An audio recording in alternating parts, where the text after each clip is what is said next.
Hədəfinə doğru irəliləyən, bu yolda bütün maneələri aşan insanların hekayələri həm çətin, həm də bir o qədər maraqlıdır. İlk öncə atama baxdım. Düşündüm ki, onun çatmadı, arzulara mən çatıb, onun fəxrlə bir ola bilərəm. Hər şey qəfəsin qapısı bağlanana qədərdir. Bu günə kimi məğlub olmamışam. Qazanmaq üçün stressə də, motivasiyalara da, yəni mənfi auralara da üstün gəlməlisən. Çətinliklər idmançı üçün qaçınılmazdır. İdmandan bezməsinlər. Nə qədər idman etsələr bir o qədər yaxşıdır. Salam əziz izləyicilərimiz. Hədəfinə doğru irəliləyən, bu yolda bütün maneələri aşan insanların hekayələri həm çətin, həm də bir o qədər maraqlıdır. Hədəfə doğru da biz sizə məhz belə insanları tanıdacaq, onların uğur hekayələrini təqdim edəcəyik. İlk qonağımız isə uşaq yaşlarından arzularını gerçəkləşdirən, bu yolda böyük addımlar atan gənc MMA döyüşçüsü Kamran Haqnəzərovdur. Xoş gördük Kamran. Çox sağ ol, xoş gəldin. Çox sağ ol dəvətə görə. Gəlin başlayaq sizin döyüş sənəti ilə tanışlığınızdan. Döyüş sənəti ilə tanışlığınız necə başladı?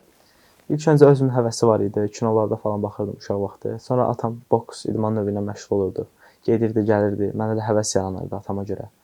Bir ildə atam apardı, getdi, gəldi. Sonra 4 yaşımda məni də özü ilə idmana yönləndirdi. O vaxtdan idmana davam edirəm. İdmanı seçəndə sənin üçün ilham mənbəyi kim olub? Kimə baxıb mən də eləyə bilərəm demisən? İlk öncə atama baxdım. Düşündüm ki, onun çatmadı, arzulara mən çatıb, onun fəxrlə bir ola bilərəm. Özü də yaxşı idmançı idi. Prosta bəzi problemlərə görə idmanı buraxmalı oldu. Mən davam edib inşallah həm ailəmin, həm də Azərbaycanın fəxrlə bir olacaq.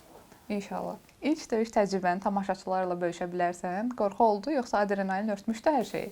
İlk döyüş olduğuna görə həm qorxu olur, stres olur.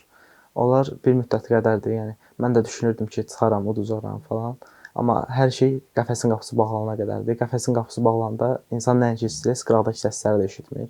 Bir yəni adamın məqsədi olur ki, buradan qələbə qazanıb çıxsın. Bəs indiyə qədər hansı nailiyyətlər əldə eləmisən? İndiyənə qədər Real IQ-da özüm müdafiə sənətindən qara kəmər birinci dan ustası olmuşam. Sonra Stenka döyüş növünə keçmişəm. Orada da müxtəlif turnirlərin çempionu olmuşam. Axırda da MMA idman növünə keçmişəm. Orada da müxtəlif turnirlərin çempionu olmuşam. Axırda da respublika çempionu olmuşam. Çox yaxşı. Nailiyyətləriniz, uğurlarınız ümumiyyətlə çox gözəldir. Çox. Elə döyüşlərinizə baxanda da hiss olunur ki, gələcəkdə daha böyük uğurlar əldə edəcəksiniz. Və soruşmaq istəyirdim, ən yadda qalan döyüşünüz hansı olub? Ən yadda qalan döyüşüm respublika çempionatının finalı. Qalmaqallı keçmişdi o döyüş ona görə. Yəni qazanan respublika çempionu olacaqdı ona görə. Sizin üçün çox böyük məqsəd idi qazanmaq. Qələbə qazandığınız anda ağlınıza ilk kim gəlir? Kimdən bu hissi paylaşmaq istəyirsiniz? Ailəmlə, yaxınlarımla, mənim üzərimdə əziyyəti olan insanlara paylaşıb sevindirmək istərdim. Dostlarımla falan belə.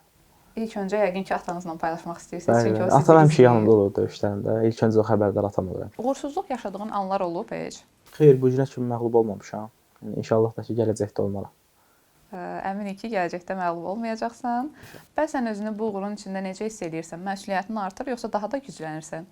Həm güclənirəm, həm məsuliyyət artır. Çünki bizim idmanda rekorddandır. İndiki amatör sayılır məndə 10-0. İnşallah 18 yaşımdan sonra professional sayılacaq. İnşallah da orada uduzmaram. Rekordun sahibi olaram inşallah. İnşallah. Döyüşdən öncə stres olur, həyəcan olur. Sən çox idmançı demək olar ki, döyüşdən əvvəl heç kimdən danışmır, hamı ilə əlaqəni kəsir bu stresi, həyəcanı örtmək üçün. Sən nə edirsən bəs döyüşdən əvvəlki stresi və həyəcanı örtmək üçün? Mən çalışdığım qədər rahat oluram. Çünki yəni normal bir hadisədir. Yəni idmançısansa döyüşməlisən, başqa yəni çıxış yolu yoxdur bunun.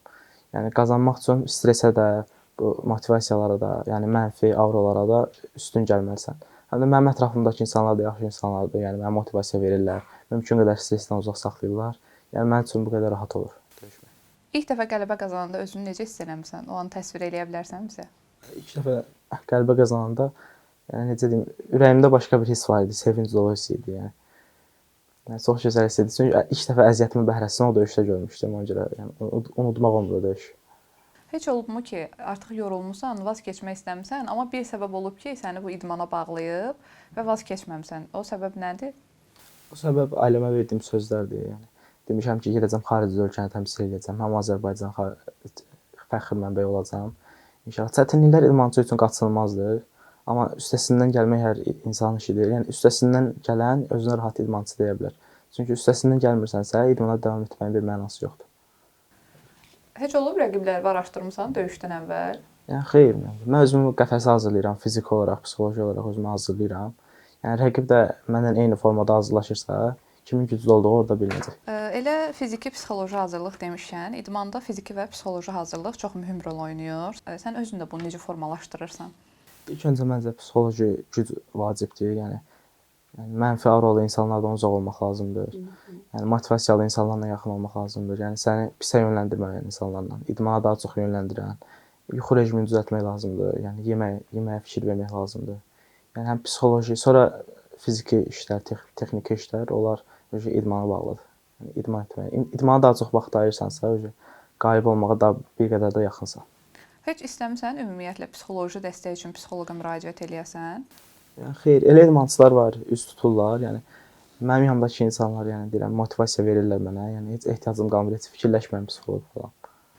Yarışlarda özünə güvənən ciddi Kamranı görürük. Bəs real həyatda Kamran necə biridir? Real həyatda çalışıram ki, davadan uzaq olum, yəni dava yaratmıram çox vaxt. Yəni bütün əsəbimi, stressimi saxlayıram idmana, elə orada da qutar hər şey. Sonra gündəlik Kamranla həyatımı yaşayıram. Yəni demək olar ki, real həyatdakı Kamranla döyüşdəki Kamran oxşuyur bir-birinə. Bəs gələcək üçün planların, hədəflərin nələrdir? Nə etmək istəyirsən idmanla birlikdə? İnşallah 18 yaşımdan sonra professional rekorduma başlamaq istəyirəm. Oktagon liqasında döyüşmək istəyirəm. Sonra ən böyük UFC bilirsiz ki, UFC-dir. İnşallah orada döyüşən yoxdur hal-hazırda Azərbaycandan.